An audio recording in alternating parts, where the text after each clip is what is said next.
कटंगी में कांग्रेसियों ने किया जय भारत सत्याग्रह, भीड़ जुटाने में नाकाम दिखी कांग्रेस। राहुल गांधी की सांसद सदस्यता रद्द किए जाने के खिलाफ कांग्रेस पार्टी ने जय भारत सत्याग्रह आंदोलन शुरू किया है। सोमवार को कटंगी के गांधी चौक में कांग्रेसियों ने सत्याग्रह किया, लेकिन क्षेत्र में कांग्रेस के विधायक होने के बावजूद कांग्रेस के इस सत्याग्रह में कांग्रेस कार्यकर्ताओं की संख्या ही नगण्य नजर आई।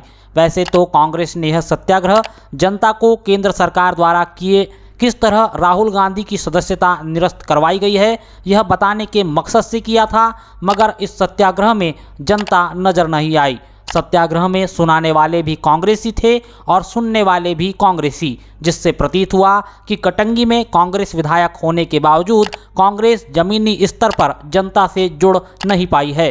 सत्याग्रह में अखिल भारतीय कांग्रेस कमेटी राष्ट्रीय सचिव सीपी मित्तल, जिला प्रभारी आलोक मिश्रा, कांग्रेस कमेटी जिला अध्यक्ष और बैहर विधायक संजय उइके, लांजी विधायक हीना कावरे, कटंगी विधायक तामलाल सहारे, जिला पंचायत सदस्य श्रीमती केसर बिसेन, रविकांता बोरकर, जिला सचिव अनूप सिंह बैस, रहीम खान, सह प्रभारी शशांक दुबे और मध्य प्रदेश असंगठित कामगार कांग्रेस प्रदेश अध्यक्ष आशुतोष बिसेन, महिला कांग्रेस जिला अध्यक्ष रचना लिल्हारे, शेषराम राहंगडाले, जनपद अध्यक्ष कविता देशमुख सहित ब्लॉक कांग्रेस कमेटी कटंगी अध्यक्ष महेंद्र बाहेश्वर, तिरोड़ी अध्यक्ष महेंद्र सिंह चौहान और भौरगढ़ अध्यक्ष विनय जायसवाल मौजूद रहे। कांग्रेसियों ने मंच के माध्यम से राहुल गांधी को साजिश के तहत फंसाने का आरोप लगाया और कहा कि केंद्र सरकार ने षड्यंत्र पूर्वक राहुल गांधी की सांसद सदस्यता छीनने का काम किया है। केंद्र की मोदी सरकार और स्वयं प्रधानमंत्री नरेंद्र मोदी राहुल गांधी की भारत जोड़ो यात्रा से भयभीत हो गए थे। राहुल गांधी ने बीते दिनों जब अदानी पर सवाल पूछने शुरू किए तो मोदी सरकार इस बात से डर गई और उन्होंने राहुल गांधी की सदस्यता को योजनाबद्ध तरीके से रद्द करने का काम किया।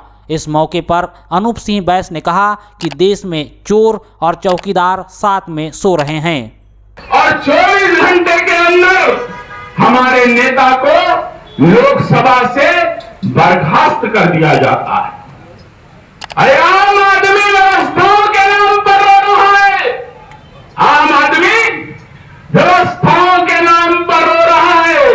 देश में चोर और चौकीदार साथ में सो रहा है और गोर से पहुंच गया संसद में और गांधी को मारने का काम फिर से हो रहा है।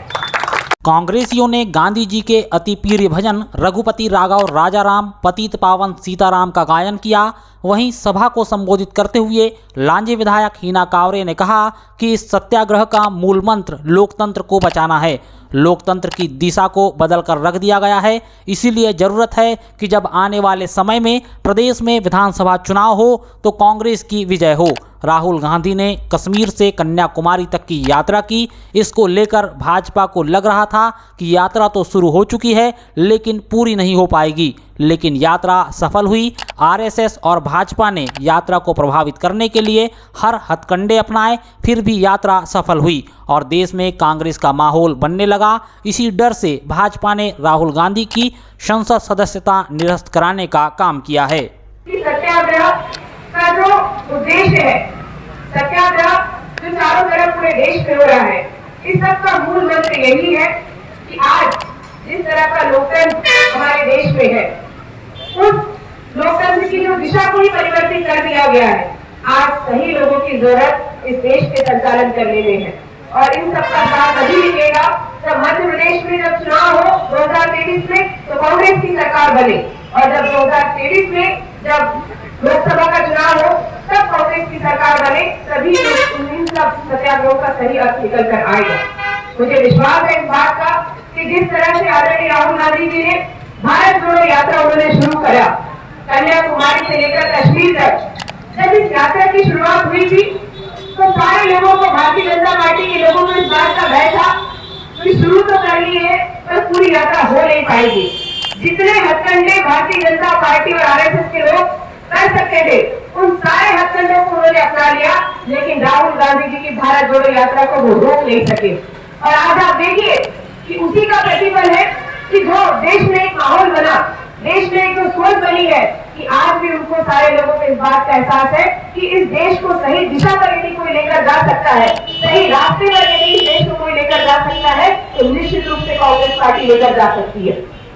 ये विश्वास सभी में है और शायद इसी का प्रतिफल है कि भारतीय जनता पार्टी अब ये भूल गई है कि राहुल गांधी जी को के ऊपर वार करने का मतलब देश के युवाओं का और हमारे जो बुद्धिजीवी वर्ग है, जो हमारे बुजुर्ग है, उनके सोच पर वार करने वाली बात है।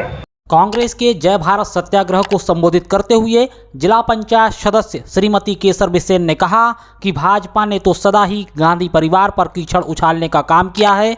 सदस्यता तो उनकी जानी चाहिए जिन्होंने गांधी परिवार के लिए कई अभद्र भाषा का इस्तेमाल किया, लेकिन वह खुले घूम रहे हैं।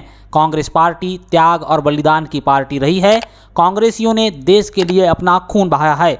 भाजपा के लोगों ने अगर काम किया है तो बताइए। राहुल गांधी जब भारत जोड़ो यात्रा पर निकले और जनता के बीच पहुंचे तो प्रधानमंत्री और पूरी भाजपा को लगने लगा कि अब सिंहासन डोलने वाला है। इसीलिए राहुल गांधी को जेल में भेजने की तैयारी की गई। भाजपा झूठे वादे करती है और भाजपा का झूठ जनता से छिपा नहीं है। बुलंद रहेगी और भारत देश के समस्त जनता जनार्दन की समस्याओं की आवाज उठाने का काम करेगी। ये तो कितने झूठ बोलते हैं। सदस्यता तो इन सभी की जाना चाहिए। गांधी परिवार के हर व्यक्तियों पर इन्होंने कीचड़ उछाला है। इतने गंदे शब्दों का उपयोग किया है, इनको तो सीधे सीधे जेल में जाना चाहिए और मानहानि का आधार है सबकी सदस्यता को निरस्त कर देना चाहिए। कांग्रेस पार्टी एक त्याग और बलिदान की पार्टी रही है। अगर खून बहा है देश के लिए तो कांग्रेसियों ने बहा है।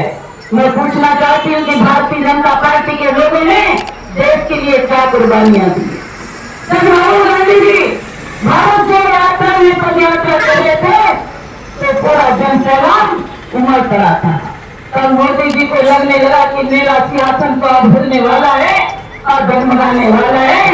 कहीं न कहीं फंसाकर राहुल गांधी जी को जेल भिजवाने का काम किया और उनकी सदस्यता को नष्ट करने का काम किया। ये कितने झूठे वादे करते हैं, आप लोगों से छुपा नहीं गया। जब जब चुनाव आते हैं तो केवल झूठे के झूठे वादा करके सत्ता पर काबिज हो जाते हैं। इन्होंने क्या कहा था? अखिल भारतीय कांग्रेस कमेटी राष्ट्रीय सचिव सीपी मित्तल ने कहा कि कांग्रेस डरने वाली पार्टी नहीं है। केंद्र सरकार ने राहुल गांधी की संसद सदस्यता को डर की वजह से समाप्त करने का काम किया है। राहुल गांधी को तो सिर्फ टारगेट किया जा रहा है। असली मकसद अडानी, नीरव मोदी, ललित मोदी जैसे लोगों को बचाना है। मोदी सरकार केवल और केवल दमनकारी नीति पाल रखी है। ललित मोदी, नीरव मोदी ने देश के हजारों करोड़ों की राशि का चपत लगाया जाना चोरी नहीं तो क्या है। चोर को चोर कहे जाने में परेशानी क्या है, पर मोदी सरकार को तो सच से कोई मतलब नहीं है। न्यायालय के आदेश के तुरंत बाद आनन फानन में राहुल गांधी की सदस्यता को खत्म कर दिया जाना मोदी सरकार की नीति और भय को उजागर करता है। सदन के भीतर राहुल गांधी के माइक को म्यूट किया जाता है और इन दिनों हुई सारी कार्यशैली सीधे तौर पर लोकतंत्र को खत्म किया जाना है। आपसे कोई जनप्रतिनिधि है, अगर कोई मेंबर पार्लियामेंट है, कोई अगर मुख्यमंत्री है, कोई अगर विधायक है, अगर कैंपेन पे निकले हुए अगर वो आपकी शिकायत आप करते हो तो उसकी समस्या का समाधान भी करते और साथ में किसी व्यक्ति की जिम्मेवारी भी निभाते। हमारे नेता 4000 किलोमीटर की यात्रा पे थे। उन्होंने समय समय पर जिन जिन तरह की तकलीफें लोगों ने अपनी बताई, हमारे कांग्रेस के बहुत सारे विधायकों को, मेंबर पार्लियामेंट को, अखिल भारतीय कांग्रेस कमेटी के नेताओं को, जो लोकल नेता थे उनको समस्याएं बताई और उनकी समस्याओं का समाधान भी करा। किस प्रकार से घबराए हुए थे। 16 तारीख को नोटिस जाता है, 18 तारीख को राहुल गांधी जी के घर पे फोर्स पहुंच जाती है कि हमको उसका जवाब चाहिए, हम आपसे उसकी इंक्वायरी करना चाहते हैं। मगर कांग्रेस के कार्यकर्ताओं के सामने वहां से पुलिस को राहुल गांधी जी के घर से बाहर जाके वहां से जाना पड़ा।